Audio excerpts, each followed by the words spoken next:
Bem, no coração do agronegócio do Brasil, tem um projeto super ambicioso que quer fazer uma coisa incrível: transformar trilhos abandonados numa verdadeira artéria económica.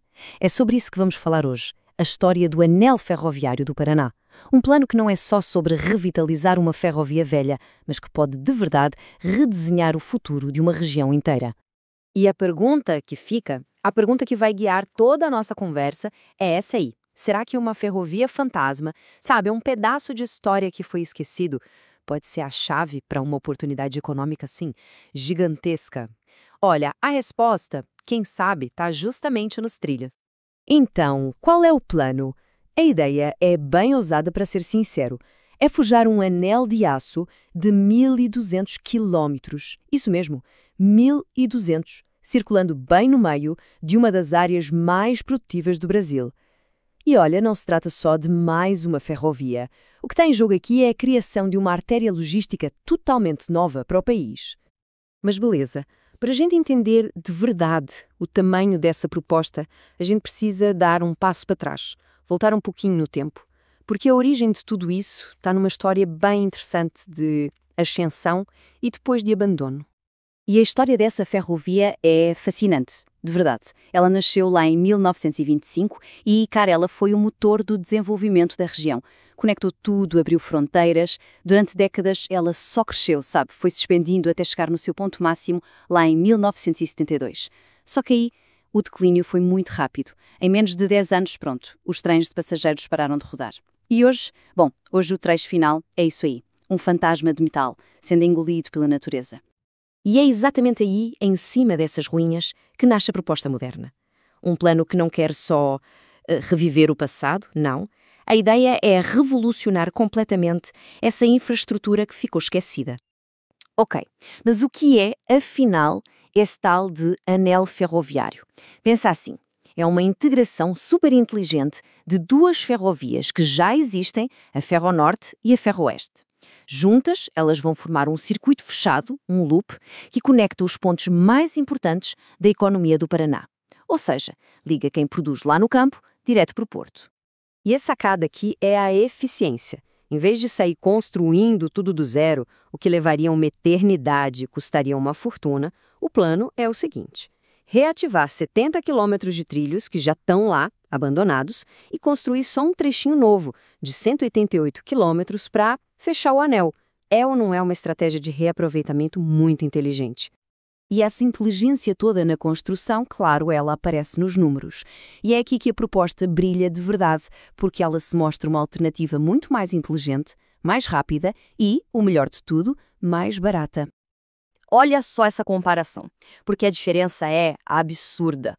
De um lado, a proposta do anel ferroviário com um custo de 2,28 bilhões.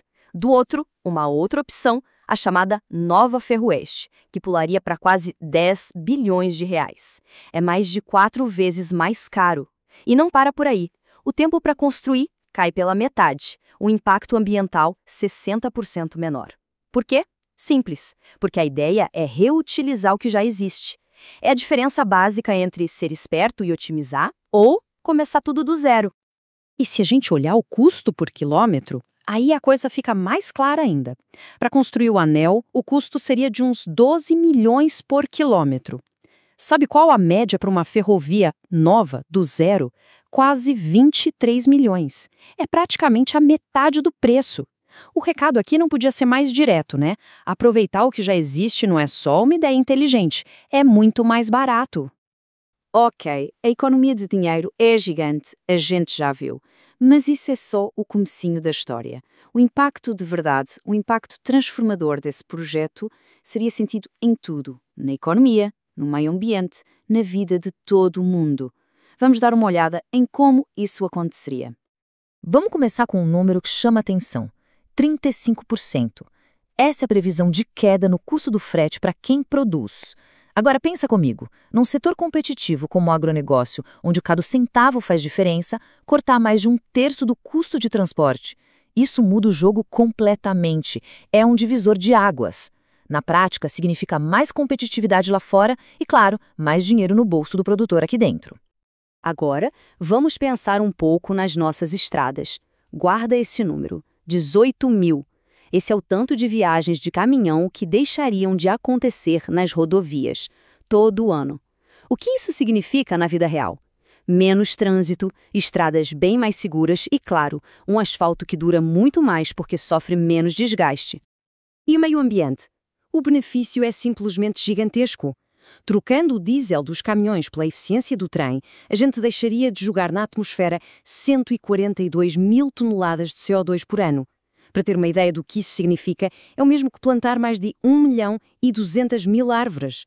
É um pulo enorme em termos de sustentabilidade.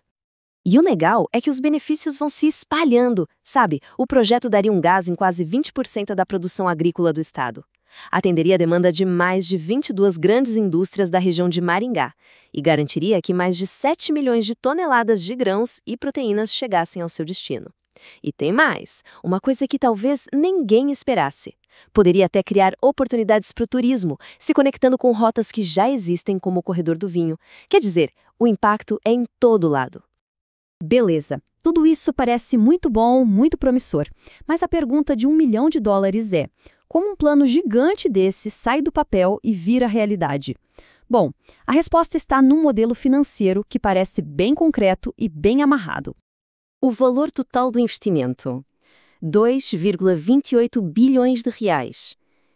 Não é pouco dinheiro, claro, mas a chave aqui é não olhar para isso como um custo, e sim como um investimento.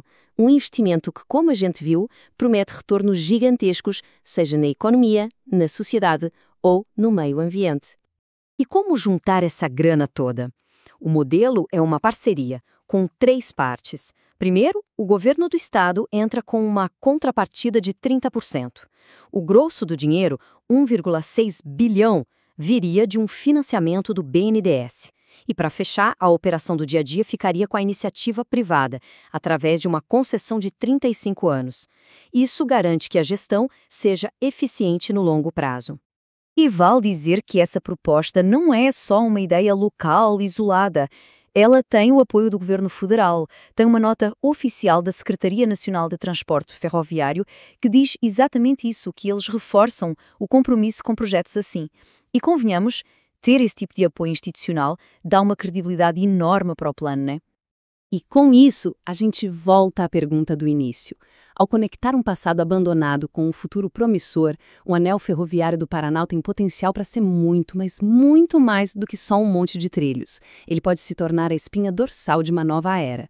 Uma era de mais prosperidade, de mais sustentabilidade e de muito mais eficiência, não só para o estado, mas para o Brasil inteiro. A grande questão que fica no ar é: será que essa oportunidade vai ser de fato aproveitada?